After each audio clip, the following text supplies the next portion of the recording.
Good morning बच्चों, कैसे हैं आप सब लोग? होप सो स्वस्थ होंगे। चलिए, तो जो हमारा आईआईटी जैम का जो पीवाईक्यू का सॉल्यूशन सीरीज चल रहा है, ईयर 2023 हम लोग कर रहे हैं, उसका आज हम क्वेश्चन नंबर 8 स्टार्ट करने जा रहे हैं।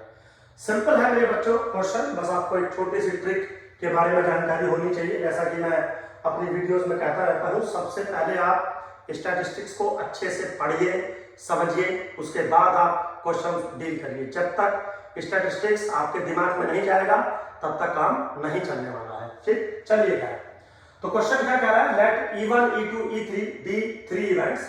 कुछ प्रोबेबिलिटीज दी है। Probability that E1 intersection with E2 is 1/4. E1 intersection with E3 is same as probability that E2 intersection with E3 is 1/5, and probability that E1 intersection E2 intersection E3 is 1/6. क्या कह रहा है? Among the three events E1, E2, E3, the probability that at least 2 events will occur आपको बताना है।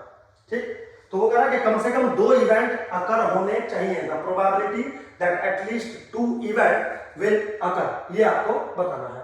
Simple है। चलिए थोड़ा सा आपको समझाता हूं कि चीजें वर्क कैसे करती है। मेरे बच्चों 3 इवेंट अकर हो रहे हैं, E1, E2, E3। उनके इंटरसेक्शन का प्रोबेबिलिटी आपको दिया गया है। तो मान लीजिए एक डायग्रामेटिकल रिप्रेजेंटेशन, वेन डायग्राम मैंने ऐसा आपके सामने परफॉर्म कर दिया। Suppose this is representation of E1 event, this is E2 and this is E3। उसका रीजन मेरे बच्चों ये है कि जब आप ये कहोगे कि E1 एंड E2 अकर हो रहे हैं, तो E1 एंड E2 जब अकर होंगे तो ये वाला शेडेड रीजन आप लोग कंसीडर करोगे। बट मेरे बच्चों इसमें साथ ही साथ ये जो रीजन आप कंसीडर कर रहे हो, ये वो है जो E3 के साथ भी इन्वॉल्व है। सो बी केयरफुल। तो एक्चुअली जो आपका रिक्वायर्ड प्रोबेबिलिटी है वो क्या है? वो ये है कि probability that at least 2 event will occur. ठीक है, तो कौन कौन से इवेंट हो सकते हैं? ऐसा हो सकता है कि E1 एंड E2 अकर हो जाए, और E1 एंड E3 अकर हो जाए, और E2 एंड E3 अकर हो जाए, और E1 and E2 and E3 also अकर। ठीक है ना, तीनों भी एक साथ हो सकते हैं क्योंकि पूछा गया है एटलीस्ट 1 इवेंट विल अकर। लेकिन प्रॉब्लम मेरे बच्चों ये है कि जब ये E1 और E2 अकर होंगे तो आप ये सारी प्रोबेबिलिटी लेके चलोगे, यहां से लेके यहां तक ये सारी प्रोबेबिलिटी लेके चलोगे, बट इसमें जो एक कॉमन फैक्टर है E3 वाला, वो भी इन्वॉल्व है। ठीक है, फिर जब आप E2 और E3 पे बात करते हो, सपोज E2 और E3 पे अगर आप बात करते हो तो आप ये वाला रीजन लेके चलोगे,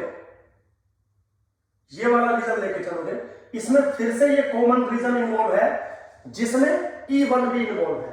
तो बात तो आप कर रहे हो E2 और E3 की, लेकिन इसमें E1 भी इन्वॉल्व हो रहा है, और वो रीजन ये है। तो ये जो रीजन है जिसमें तीनों है, E1, E2, E3, ये अब तक 2 बार इन्वॉल्व हो चुका है। जब आप बात करोगे E1 और E3 की, जब मान लीजिए जब आप बात करोगे E1 और E3 की, तो आप ये बात करोगे, और गौर से अगर आप देखें तो इसमें फिर से ये रीजन इन्वॉल्व हो गया जो कि अब E2 को भी लेके बैठा हुआ है। आप समझिए, तो क्या हुआ, ये जो कॉमन रीजन है वो 3 बार इन्वॉल्व हो गया, जबकि वो एक ही बार इन्वॉल्व होना चाहिए था। तो मेरे बच्चों जो रिक्वायर्ड प्रोबेबिलिटी यहां पर आपकी बनेगी वो क्या बनेगी?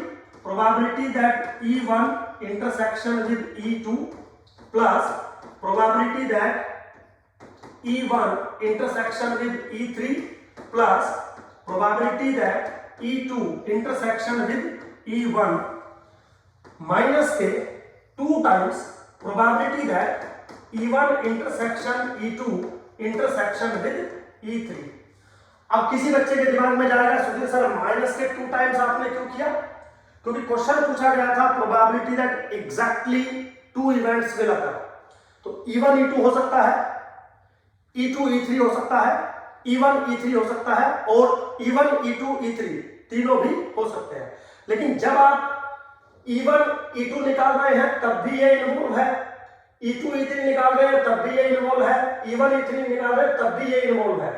तो ये चीज 3 बार इन्वॉल्व है, जबकि होनी कितनी बार चाहिए, सिर्फ 1 बार। तो इसका मतलब मुझे 2 बार वाला जो एक्स्ट्रा इफेक्ट है उसको नेग्लेक्ट करना पड़ेगा। अब मेरे बच्चों जितनी भी वैल्यूज हैं आप सबके साथ इसमें वैल्यूज डाल सकते हैं।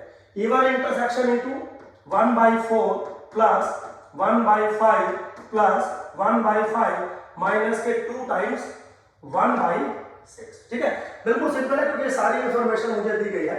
नाउ कैलकुलेट करोगे तो मेरे बच्चों 19/60 is the answer.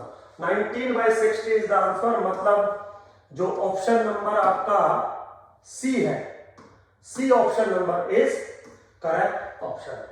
Hope so बच्चों आपको समझ में आया होगा कि किस तरीके से प्रोबेबिलिटी थ्योरी वर्क करती है। चलिए खैर, थैंक यू वेरी मच, मिलते हैं नेक्स्ट वीडियो में।